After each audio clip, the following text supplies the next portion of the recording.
Hello. Nandiyan na? Sige, punta na ako.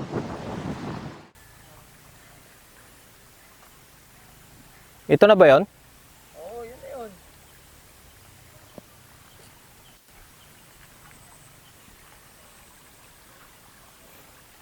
Kamukha ng AD. We know what we're made of. Can I have your attention, please? We may be small, but we are not weak. We are more than the kids you see, more than the kids you see. Yeah, we know that the world's in pain, and everyone's on a different page. You should hear what we have to say instead of saying we should act our age. We know.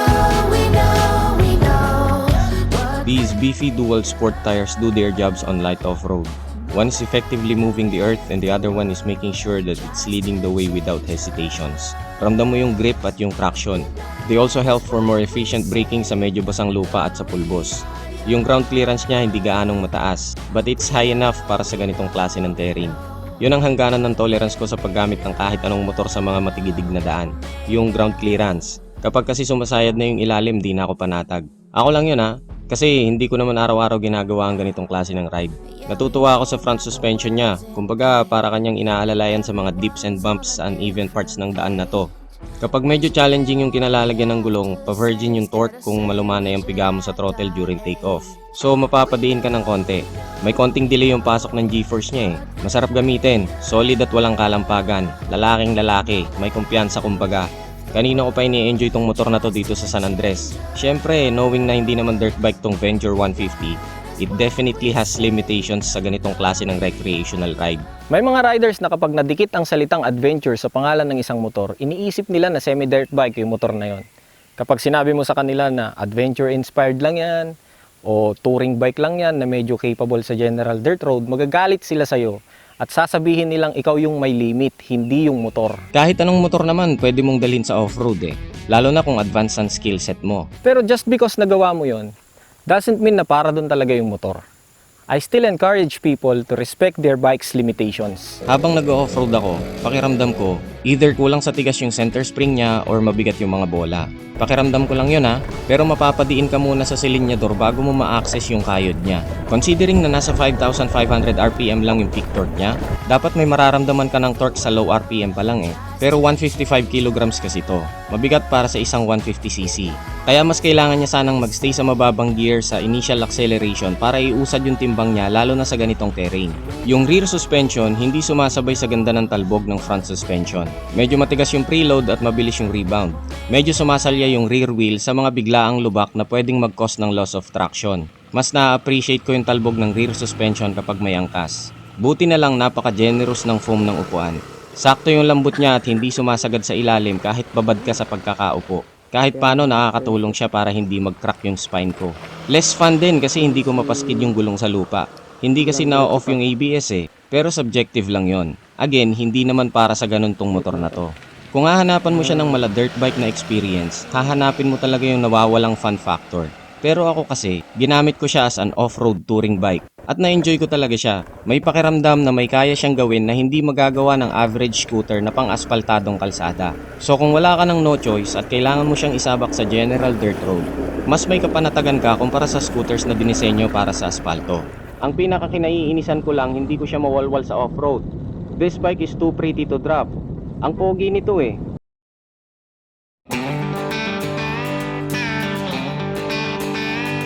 If you've ever been lost out yonder out where the blacktop ends on a back road, can I get a hell yeah? Hell yeah! If you've ever been Handling is superb, cornering is easy, and high-speed stability is great. This bike loves to be rev. Nasa high RPM yung galit niya. Lalo na sa 7,000 RPM, barurot. Tingin ko hindi lang yun dahil sa makina eh. Dahil din sa CVT configuration niya. Paano ko nasabi yon? May dalawang reasons kung bakit kailangan nating pumiga to feel the G-force that gives us the psychological effect na nararamdaman natin yung bigwas ng makina. Kapag delayed o mabagal mag-shift o mag-variate yung pulley, puro ungol lang siya sa low RPM kasi nag-overrev siya dahil nanghihingi na ng higher gear yung engine.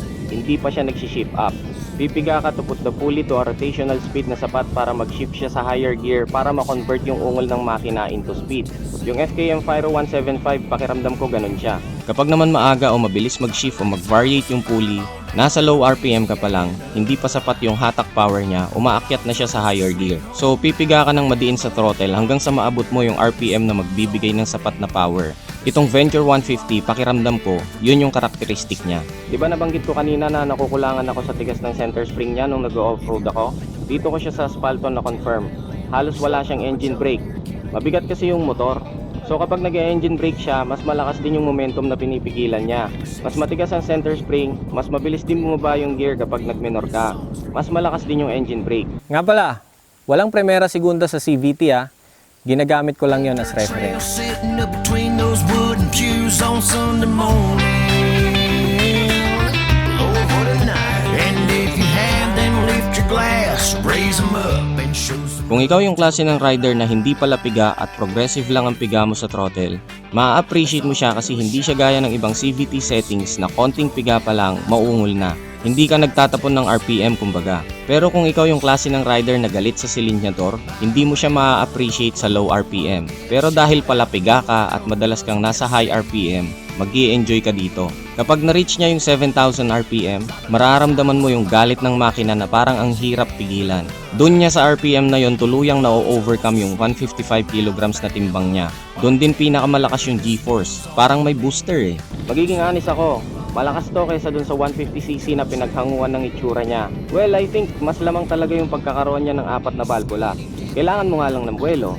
Natural lang yun kasi nga may kabigatan.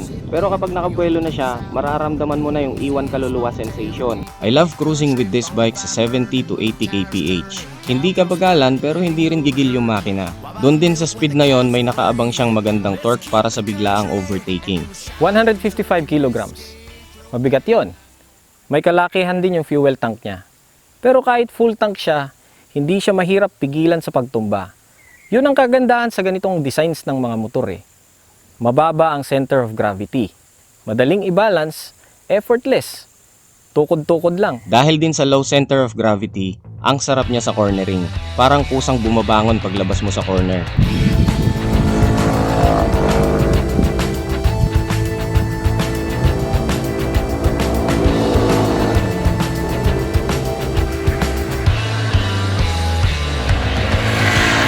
Ang pinaka nagpapangiti sa akin ay yung mga preno niya. Kahit galing ka sa high speed tapos bigla kang dumiin, hindi siya nagsiskid. Ang napansin ko lang, mas maagang kumakagat yung ABS sa rear brake. Mas madalas kong nararamdamang nanginginig yung lever ng rear brake kaysa lever ng front brake sa biglaang prenohan. Pero never niya ako nilagay sa alanganin. Maganda yung timpla ng ABS niya. Kahit sa aspalto, hindi pa rin nagbabago yung insight ko sa suspensions. Yung front suspension, goods na goods lalo na when preparing to attack the corners. Nai-eliminate din niya yung minor bumps and jumps. Pero yung rear suspension, kahit sa aspaltadong kalsada, medyo may tagtag pa rin. Maliit ang diameter ng rear wheel nito Mas sensitive sa road imperfections. Kaya mas okay sana kung medyo nilambutan pa nila yung rear suspension. Despite the imperfections, I enjoyed the whole experience. I consider this as a travel scooter or a touring scooter with the capability to take the challenge of the general dirt road. Yung build niya solid, walang kalampagan, beefy rin yung mga parts. Sana lang mas pinalaki nila yung underseat compartment para mapaglagyan man lang ng helmet. Pero malaki-laki na rin yan, marami-rami na rin makakarga. Ginamit ko siya sa napakahabang ride at hindi nagbago yung performance niya hanggang sa destinasyon ko. Hindi siya lumalamya kahit mahaba-haba na yung nalakbay niya. So masasabi kong maganda yung heat management niya.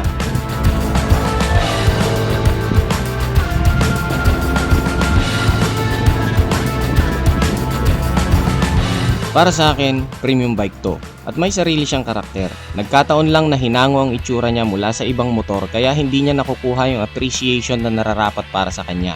Well, it is what it is. Pero kung aalisin natin sa kanya yung mukha ng motor na pinaghanguan sa kanya, mas ma-appreciate ng marami yung existence niya.